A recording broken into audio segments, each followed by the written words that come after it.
नमस्कार, हम आम्रपाली दुबे। और जैसे रउआ सब लोग के पता चलल कि हम यहाँ अयोध्या में शूटिंग करत तनी और शूटिंग के दौरान हमरा कमरा में चोरी भइल रहे।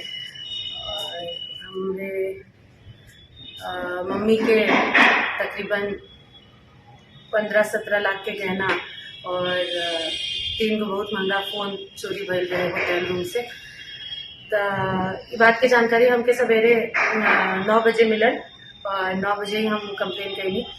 जैसे हमार कंप्लेन गई ओकरा बाद 24 घंटा के अंदर चोर लोग कुल पकड़ा गए और सारा सामान वापस आ गई। तो एकरा खातिर हम प्रशासन के, पुलिस के सभी लोग के ढेर सारा धन्यवाद और थैंक यू बोले के चाहता नहीं, काहे कि हमके पता रहे कि इंसाफ मिली, पर इतना जल्दी मिली ये अंदाजा ना रहे।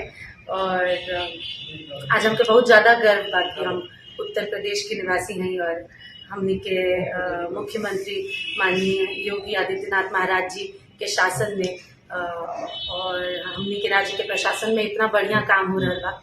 आज हमके बहुत ज़्यादा गर्व बा, बहुत ज़्यादा खुशी बा और हर केहू जे मदद कैले बा उस सबके thank you so much. Thank you.